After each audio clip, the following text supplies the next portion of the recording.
kind bus driver, a small act of kindness changes someone's day. Hello, and welcome to Learn English with Tips. Today, we are starting a brand new English listening story called The Kind Bus Driver.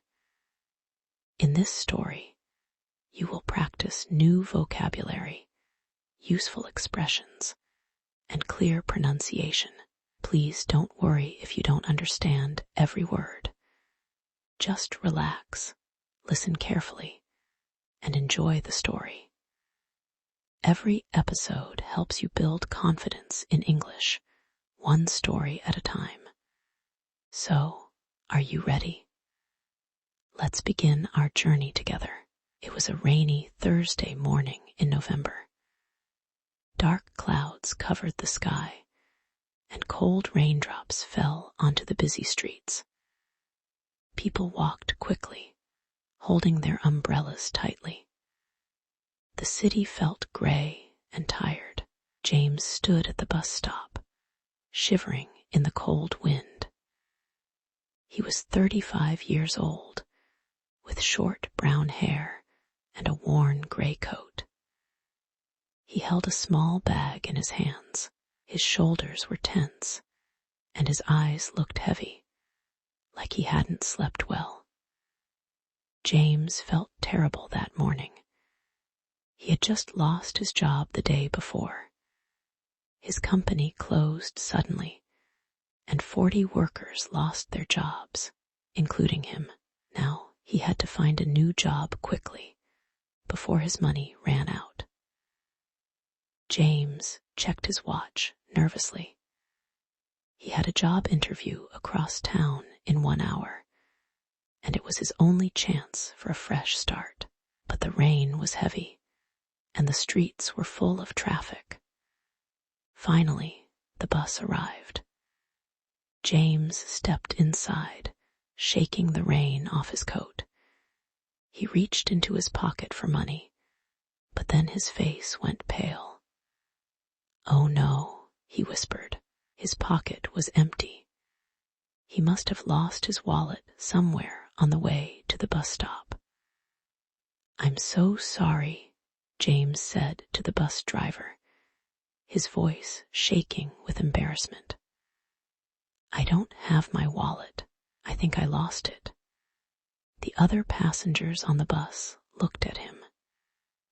James felt his face turn red with shame. He started to step back off the bus. "Wait," the bus driver said gently. "Don't worry about it today." James stopped and turned around, surprised. "Are you sure?" he asked. "I really don't have any money with me." The bus driver smiled kindly. He was an older man, maybe 60 years old, with gray hair and gentle eyes. His name tag said Robert. "It's fine," Robert said. "Everyone has a hard day sometimes.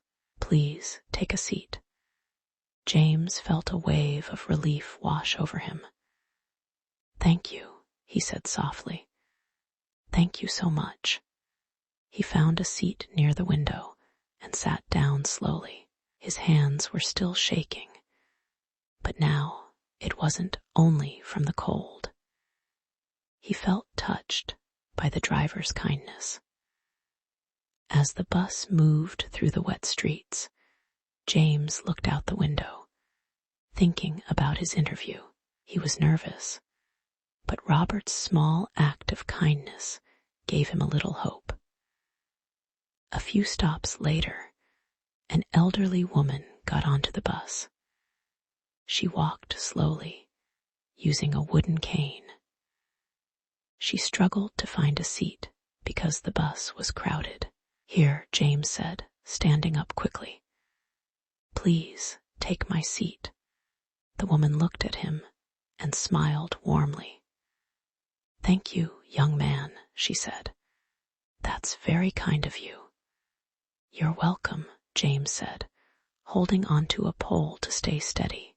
Robert watched this happen through his mirror. He smiled to himself. pleased to see kindness passing from one person to another.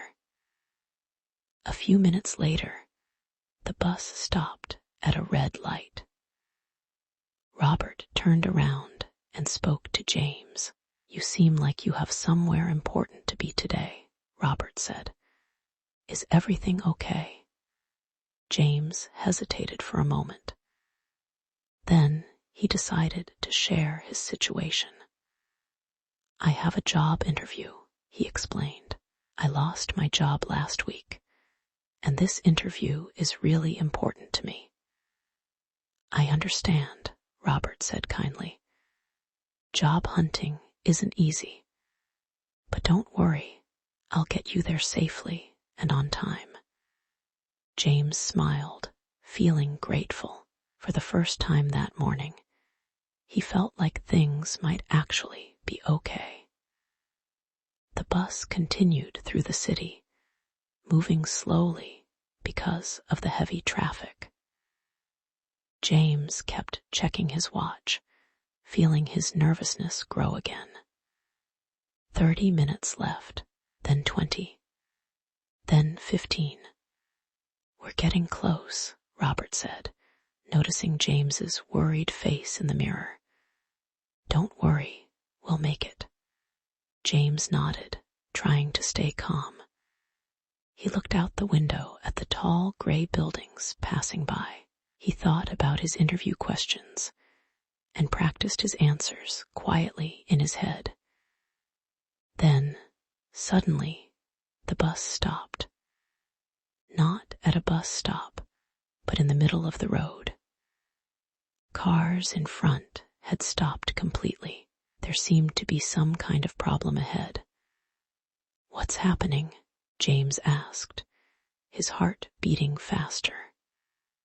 Robert looked out the front window carefully. "There's an accident up ahead," he said. "It looks like the road is blocked." James felt panic rising in his chest. "I only have 10 minutes left," he said. "I can't be late. This job means everything to me right now." Robert thought for a moment. Then he turned to James with a determined look. "There's another way," Robert said. "I know a smaller road nearby. It's not usually used by buses, but I think I can get us there in time." "Are you sure that's allowed?" James asked, surprised. "Sometimes. Rules can bend a little when someone really needs help," Robert said, with a small smile. "Hold on tight." Robert carefully turned the large bus around and drove down a narrow side street.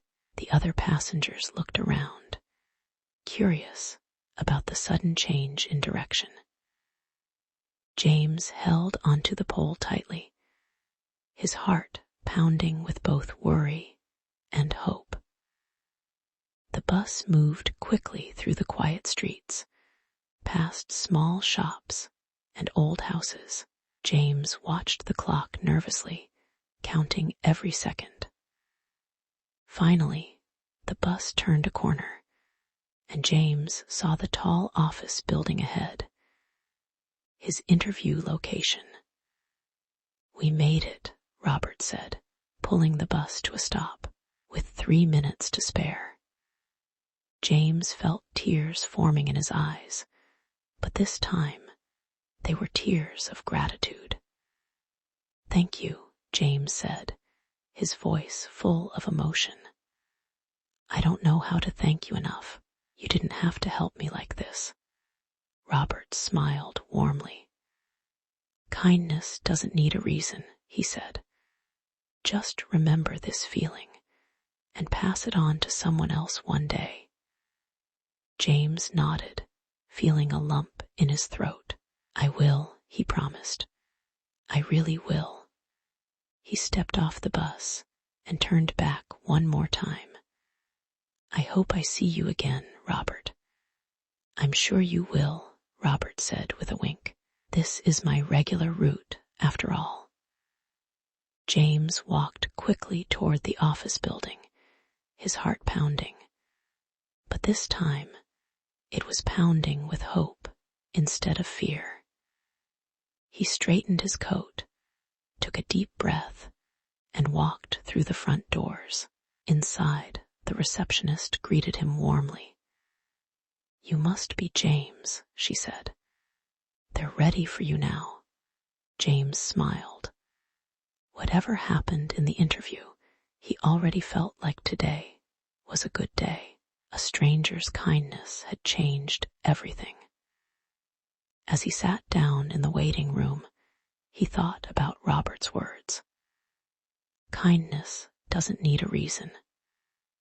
Maybe, just maybe, this small act of kindness was the beginning of something bigger for James, something he never expected. And so, our story ends here for today. But something tells me James's journey is only just beginning. What do you think will happen in his interview? Will Robert's kindness lead to something even bigger? We'll find out in a future episode. If you enjoyed this story, please subscribe to Learn English with Tips. Give this video a like and leave a comment below.